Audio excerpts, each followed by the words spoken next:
Hi, my name's Kein Ong. I'm an Energy Analyst in the ESO strategy team in National Grid ESO. What do? We look at energy demand between now and 2050. My career began with a degree in chemistry back in 1997, and my first job was actually with British Gas, as it was at the time, and I worked on IT projects up to and including the Millennium Bug in 2000, so that was an interesting time. After that I moved into a new role which looked at where our gas comes from. So where does UK gas come from? So I was looking at North Sea gas supplies, looking at the oil and gas fields which were offshore.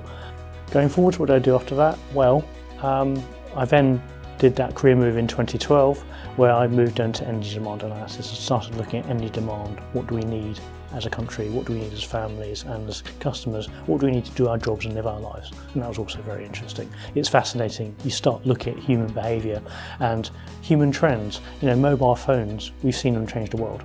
So from a world which very much is a click a switch, click it off, to actually an app that does it all, or we're controlling things by remote, or we don't actually mind what the app's doing because it's making my life better. National Grid has supported me by being a great place to work. It sounds a bit twee, it sounds a bit cliche, but actually it's true. In my career, I've been lucky enough to work with people who are good at their jobs or very talented. Those people want to do a good job, and therefore they've been willing to help people like me learn and get better at my job.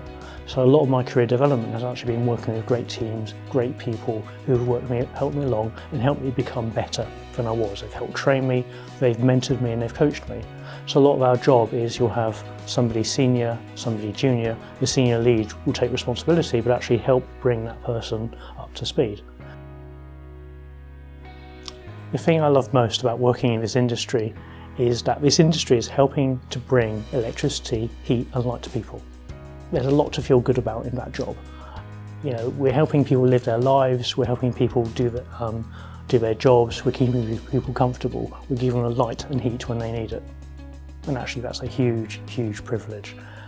The other thing I really enjoy is actually working with a lot of other people who feel the same way. So in National Grid, not just ESO, there's a great big sense of mission purpose of we are doing something good for the benefit of our country, for the economy, for our families, for our friends. And that gives a lot of people a tiny little thing at the back of their mind to say, actually, this is why I come to work every day. You know, if I don't come to work, it makes life a bit more difficult for somebody, or something's a bit less efficient, or something's a bit more expensive. So we come to work to do that. About the industry, actually in the industry we run into a lot of people who feel the same way. We talk to engineers who are line engineers, we talk to gas engineers, we talk to forecasters and analysts and business leads in other companies who are all trying to do the same thing, bring energy to where it's needed and where it's used. Another aspect is actually climate change. From seeing it being a fringe topic early in the late in the 2000s to actually it's at the front of the social agenda now is actually amazing to see. In the last 3 or 4 years I've seen a big change where people are climate change, we'll worry about that later, to climate change we have to worry about it now.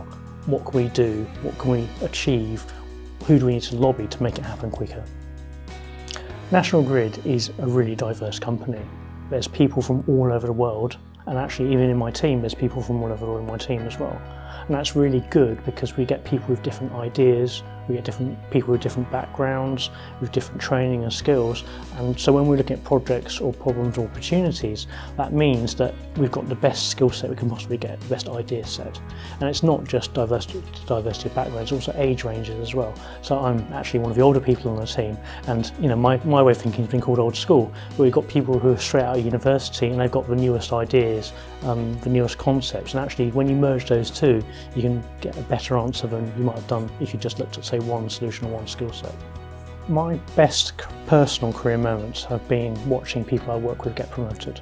It is great to see good people move on in the organisation, move on to something better, you know, expand their own career, grab more opportunity for themselves, and if I've helped a little bit along the way, that gives me a great sense of personal satisfaction. For me personally, my best career moment was getting my current job, actually, working on the future energy scenarios. It is a great opportunity to illustrate to people what an energy future can look like. It's a great opportunity to show that zero carbon scenarios are possible. Far from being an impossible dream, actually it can be done providing we take action now. And being a part of that is a great privilege.